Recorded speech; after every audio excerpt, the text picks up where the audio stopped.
ఇక్కడ ప్రత్యేకంగా ఈ మహిళలు డ్వాక్రా సంఘాలు పెట్టే సందర్భంలో మీ పేరు మీద ఉదయలక్ష్మి డ్వాక్రా గ్రూప్ అని కూడా పెట్టుకున్నారని వాళ్ళు చెప్తున్నారు. దాన్ని ఎట్లా అర్థం చేసుకోవచ్చు? అంత మీరు వాళ్ళతో మింగిల్ అయ్యారా? లేకపోతే ఎట్లా? అంటే ఆ రోజుల్లో నేను గుంటూరులో పనిచేసేటప్పుడు చాలా మంది గుంటూరులో చాలా బాగా పనిచేస్తామండి అప్పట్లోను. డ్వాక్రా బజార్స్‌ని కండక్ట్ చేసి డ్వాక్రా ప్రొడక్ట్స్‌ని ఢిల్లీ వరకు ఎక్స్‌పోర్ట్ చేసాం. ఇప్పుడు వాళ్ళు ఇంటర్నేషనల్‌గా అమెరికాకి కూడా పచ్చళ్ళు పంపిస్తున్నారు. ఆ ఓకే. రోజుల్లో పచ్చళ్ళని పచ్చ నోట్లుగా మార్చిన ఉదయలక్ష్మి ఒకసారి పేపర్‌లో కూడా వేశారు.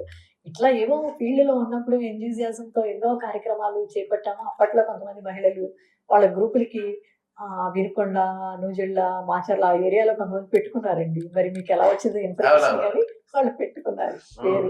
అంటే మీరు వాళ్ళ ఎంపవర్‌మెంట్‌కి మీరు సపోర్ట్ చేశారు కాబట్టి, వాళ్ళు కృతజ్ఞతగా మీ పేరు మీదే వాళ్ళు డ్వాక్రా సంఘాలు పెట్టారు. అది వాళ్ళ ఉదయలక్ష్మి అభిమానం అండి సో అండ్ వాళ్ళకి. సో మహిళా సంఘం అని. అంటే మనం కష్టపడి పనిచేస్తే గుర్తింపు అనేది ప్రజల్లో ఖచ్చితంగా ఉంటుంది అనేది నా భావన.